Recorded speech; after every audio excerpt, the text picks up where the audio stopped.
Ladies and gentlemen, let me ask you a question. What happens when the structures of your life, the people you've surrounded yourself with, begin to crumble? What happens when you realize that some of those people, those relatives, aren't serving your growth, but rather they're dragging you down? As we age, we inevitably become more selective about who we invest our time and energy in. The circle of life grows smaller, and our responsibility to ourselves becomes more pronounced. The truth is, after 60, we can no longer afford to entertain toxic relationships. We need to be ruthless in prioritizing our well-being. So today I'm going to talk to you about 6 types of relatives you should avoid after 60 if you want to live a meaningful, healthy, and fulfilling life. Because when you're in the latter half of your existence, you need to cultivate an environment that nurtures your growth, not one that stifles it. Some people go through life believing that everything bad that happens to them is someone else's fault. They see themselves as perpetual victims of circumstance, constantly blaming others for their struggles while refusing to take responsibility for their own actions. These individuals often develop a pattern of helplessness, where no matter what solutions or advice you offer, they find a way to dismiss it or explain why it won't work for them. This mindset becomes a burden not just on themselves, but on those around them, especially the people who care about them and try to help. After 60, the last thing you need is to be trapped in someone else's cycle of self-inflicted suffering. You've likely spent decades of your life working hard, solving problems, and overcoming your own challenges. At this stage, your focus should be on maintaining your well-being, surrounding yourself with positivity, and spending time with people who appreciate life. When you allow a perpetual victim to remain in your close circle, you risk being emotionally manipulated into shouldering their burdens, while they refuse to take even the smallest step towards self-improvement. One of the most dangerous aspects of this type of person is that they can make you feel guilty for not constantly sympathizing with their complaints. They thrive on emotional validation and will repeatedly bring their problems to you, not because they want solutions, but because they want attention. If you try to encourage them to take responsibility or make changes, they may react with frustration, insisting that you just don't understand or that their situation is different. This can be exhausting and frustrating, and over time, it can erode your peace of mind. The hard truth is that not everyone can be saved, and it is not your responsibility to fix people who are unwilling to fix themselves. If someone is consistently unwilling to take responsibility for their life, then your involvement is only enabling them. By distancing yourself from these individuals, you are not being unkind, you are protecting your own mental and emotional health. Instead of wasting energy on someone who refuses to change, focus on the relationships that bring you joy, growth, and meaningful connection. Life is too short to spend it absorbing the negativity of those who refuse to help themselves. There are people who move through life with an inflated sense of their own importance, believing that everything and everyone should cater to their needs. They demand attention, manipulate situations to serve their own interests, and often lack genuine concern for others. When dealing with this type of relative, interactions are rarely about mutual support or meaningful connection. Instead, they are one-sided transactions where they take and you give. These individuals often use guilt, charm, or even aggression to maintain control over those around them, ensuring that their needs always come first. One of the defining traits of this kind of person is their inability to consider anyone else's perspective. Conversations with them are rarely about sharing ideas or offering support. They are about reinforcing their own self-importance. If you share an accomplishment, they will either dismiss it, outshine it with one of their own, or find a way to redirect the conversation back to themselves. If you express a struggle, they will either minimize your feelings or use it as an opportunity to highlight how much harder their own life has been. Over time, this dynamic becomes exhausting, leaving you feeling unheard and undervalued. As you age, the last thing you need is to be caught in the orbit of someone who sees you as nothing more than a supporting character in their story. At this stage in life, your time should be spent with people who appreciate and respect you, not those who only see you as a resource to be used. These individuals often have a way of making you feel obligated to cater to their needs, whether through guilt-tripping, passive-aggressive comments, or outright demands. They may insist that you owe them something, your time, your energy, or even your loyalty.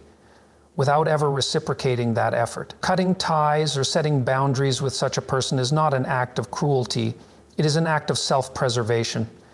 If someone consistently leaves you feeling drained, undervalued, or emotionally manipulated, then keeping them in your life only serves to diminish your own sense of peace and fulfillment.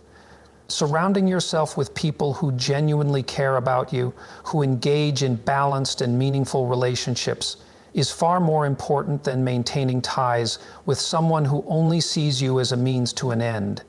Life is too short to waste on those who do not recognize or respect your worth. There are people in life who never seem to have enough, no matter how much they take.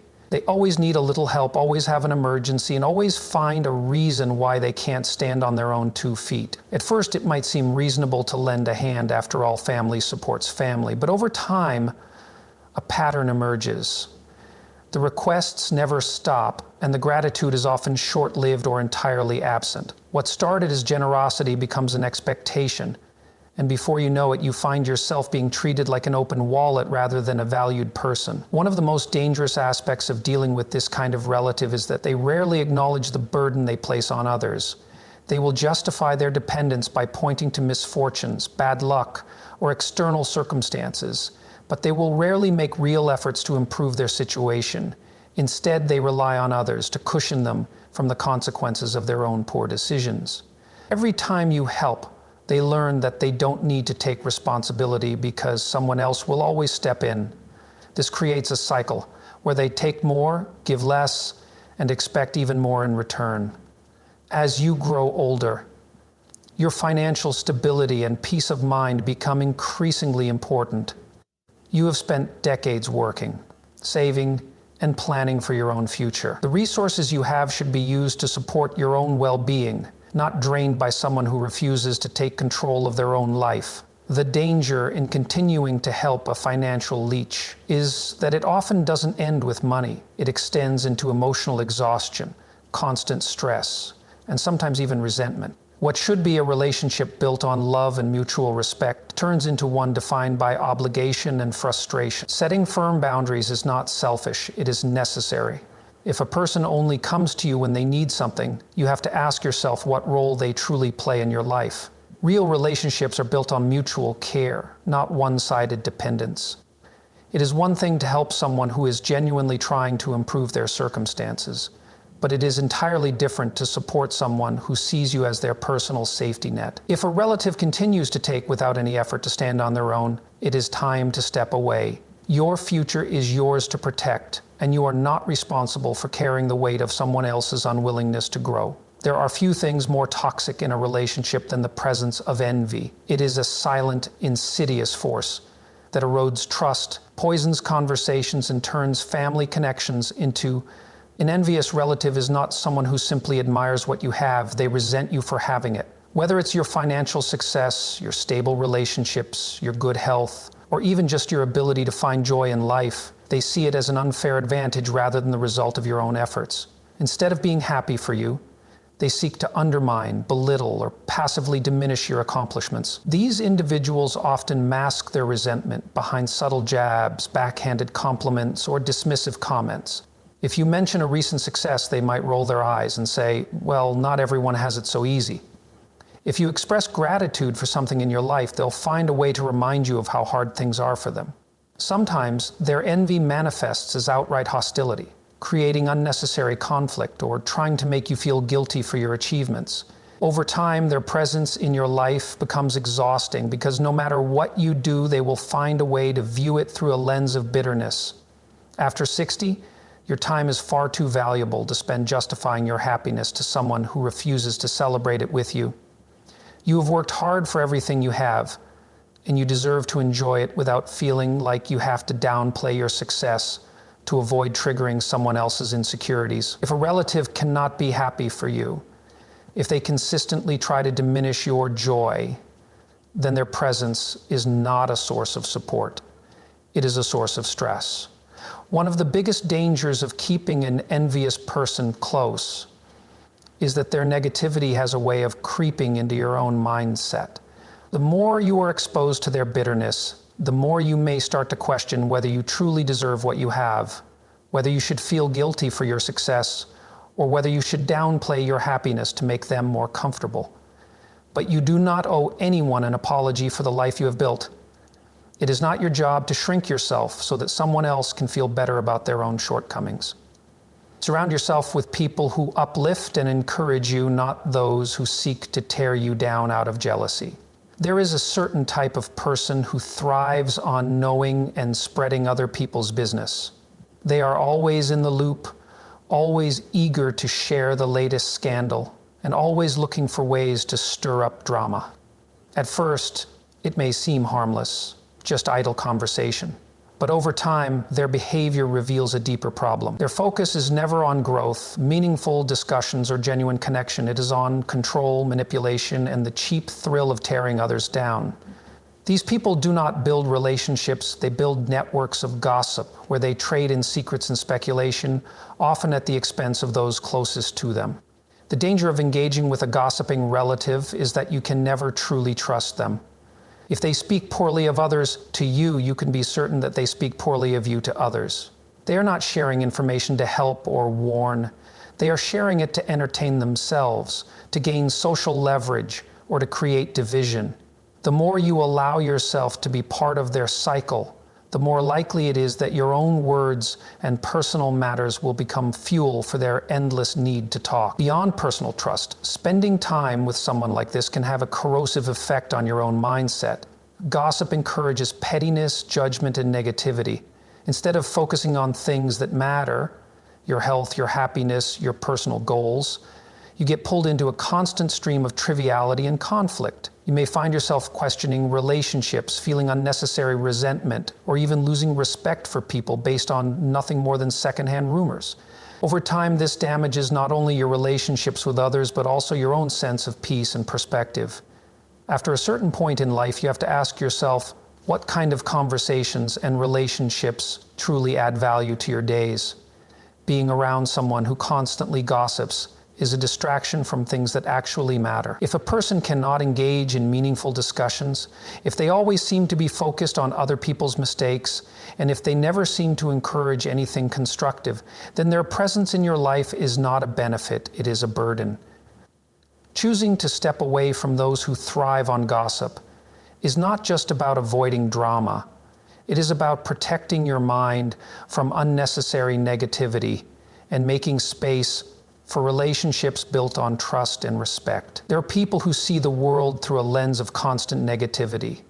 No matter what happens, they find something to complain about, something to worry over, or something to criticize. Their conversations revolve around what's wrong with life, what's unfair, and what is bound to go wrong next. Instead of seeing challenges as opportunities to grow, they see them as proof that everything is doomed. Their presence can turn even the most joyful moments into something bleak, as they always seem to have a way of dragging the mood down with their pessimism. Spending time with someone like this is emotionally exhausting. Every interaction becomes an exercise in managing their negativity, whether it's deflecting their complaints, reassuring them about their constant anxieties, or trying to lift their spirits only to have them resist any attempt at optimism. These individuals are not just negative about their own lives. They also spread doubt and discouragement to those around them. If you share your plans or ambitions, they will immediately highlight all the ways they could go wrong. If you express excitement about something, they will remind you why you shouldn't get your hopes up. Over time, this takes a toll, making you second-guess your own perspective and draining the joy from your experiences. After a certain point in life, you cannot afford to carry the weight of someone else's negativity. You have lived through enough challenges to understand that life has ups and downs, but that does not mean you should allow someone to fixate only on the downs. Being around a person who constantly predicts failure, disappointment, and disaster does not prepare you for life. It traps you in a mindset of fear and hesitation. When you reach an age where every moment matters, wasting time on someone who refuses to see anything positive is a disservice to yourself. It is important to protect your mental and emotional space. That does not mean ignoring reality or pretending life is perfect, but it does mean choosing to engage with people who have a balanced perspective. People who recognize difficulties but also believe in solutions. growth, and hope. Cutting ties with a constant pessimist is not about being insensitive. It is about prioritizing a life that is not overshadowed by endless negativity. Surrounding yourself with those who bring encouragement, wisdom, and optimism will help you embrace the years ahead with a sense of purpose rather than a cloud of doubt.